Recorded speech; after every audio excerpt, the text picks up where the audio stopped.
Hello hello hello hello, Lionel Messi বলতেছিলাম, আর্জেন্টিনার 10 নম্বর খেলোয়াড় আর বিশ্বের সেরা খেলোয়াড়। আপনি কে বলছেন? হ্যালো, পরিচয় দেন, পরিচয় দেন। হ্যালো, কে বলছেন আপনি? কথা বলছেন না যে? হ্যালো, কিলিয়ান এমবাপ্পে বলতেছি, ফ্রান্সের 10 নাম্বার খেলোয়াড়, কিন্তু বিশ্বের মধ্যে সর্বোচ্চ গোল দিয়েছি আমি বর্তমান সময়ে। এত কম ম্যাচে এতগুলো গোল তুমি কি দিয়েছিলে কখনো লিওনাল মেসি? হ্যাঁ বলো তো। আরে বেটা, তুমি যখন খেলা শুরু করছো তখন তো আমি বুড়া হয়ে গেছি।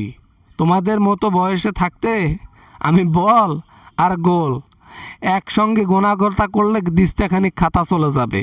2বার ঠকাইছি তোমাদেরকে। হ্যাঁ, আমাদের সাথে এইবার ম্যাচ পড়তে পারে।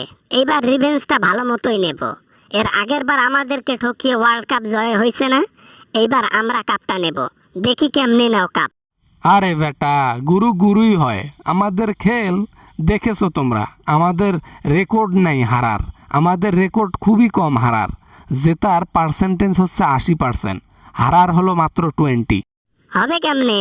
তোমরা যেগুলা দেশের সাথে খেলাধুলা করো ওগুলা দেশের সাথে আমরা খেলাই খেলি না।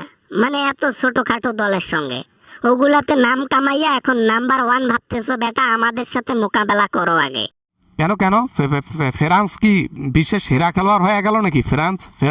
ফ্রান্স কি সবচেয়ে বড় বড় খেলোয়াড়দের মধ্যে একটা হয়ে গেল নাকি? হ্যাঁ, ফ্রান্সের কোনো ভ্যালু আছে? আমাদের কাছে ফ্রান্সের কোনো ভ্যালু টেলু নেই। এর আগের বিশ্বকাপে তোমাদের খুব কপালটা ভালো ছিল। খালি যদি টাইম 10 মিনিট থাকতো না, সাইডটা ভরছিলাম, আরো 2টা দিতাম পশপশে। কেবল তো দেওয়া শুরু করছি, প্রথম থেকে ওই খেলাটা খেলাইলে বোঝা বাইন্দা দিতাম। যতই মাঠে বগর বগর করো, যতই ছোটাছুটি করো, দৌড়াদৌড়ি করো, বেশি দৌড়াইলে কি জয় হয়ে যায়? আর বেশি মুরগি কটকট করলে কি সে ডিম পারে? হ্যাঁ, মাঠে তো পরিচয় দিয়েছি, শেষ পর্যন্ত জয় তো আমাদেরই। এর আগের বার জয় হয়েছে তোমাদের, কিন্তু এইবার কোনো চান্স নেই। কেন চান্স নেই জানো? কারণ এইবার মনোবল অন্য। আমাদের দলের মধ্যে যে টপ খেলোয়াড়েরা আছে না, এগুলা বর্তমান কোনো দলের মধ্যে নাই। টপ খেলোয়াড় হোক আর বেশি দৌড়ানি হোক, কি হয় হোক, ফ্রান্স আমাদের সাথে পড়বে, আমাদের সাথে ডোরো হবে। টিরাইপিকে আমাদের মার্টিনেজ যায় একবারে সব গোল আটকাই দিবে, আমরা ভসভসে গোল দিয়া উইন হয়ে যাব। তোমার নাম প্লান্টি মেসি হওয়া উচিত, লিওনাল মেসি না হইয়া প্লান্টি মেসি হওয়া উচিত। বুলাইলেই প্লান্টি, অল্প একটু টাচ লাগলেই প্লান্টি। আর সেদিনের ব্যাপারটা, ডাইরেক্ট লাথি দিল পায়ে, অথচ ফাউল দিল না। ফাউল দেবে কেমনে? আরে ফিফা জানে, আম্পায়ারও জানে লিওনাল মেসি কখনো ফাউল করে না। এজন্য ওটা ছোটোখাটো বিষয় আমাকে ধরে নেই। বুঝো নাই ব্যাপারটা? এগুলা নিয়ে লাফালাফি কম করো এমবাপ্পে মিয়া। লাফালাফির কি আছে? আমরা অলরেডি চলে গেছি 16 নাম্বারে, 16 রাউন্ডে চলে গেছি। এখন তোমাদের পালা। ও তোমরা তো আসবাই, তোমাদের যে দলের সাথে পড়ছে না, হ্যাঁ, এগুলা সাবজেক্টে নেই আমাদের কাছে।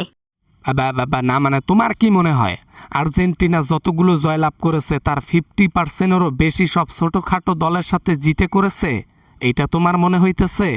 আবার জিগায় মিয়া, তোমাদের চাইতে ব্রাজিল অনেক ভালো দল। কেন ভালো দল জানো? কারণ তাদের খেলাগুলো অনেক হার্ড হার্ড দলের সাথে পড়ে। আর তোমাদের টপ ক্লাস হয়ে লাভ নেই তো, সব ছোটখাটো দলের সাথে খেলো। দেখা যাবে এই কাপটা আমরা নেই, তারপর বুঝবা এমবাপ্পে। হ্যাঁ, এখন তো আর আগের মতো দৌড়াতে পারো না, দেখবো কেমনে গোল দাও। এবার আমি তোমাদেরকে ভরে দেব হেডটিকের গোল 2-3টা। এখনো দৌড়াইলে তোমার মতো মেসি 4-5টা পাসের মধ্যে পড়ে থাকে, আর তুমি দৌড়ানি নিয়ে কমপ্লেন দাও? হবে?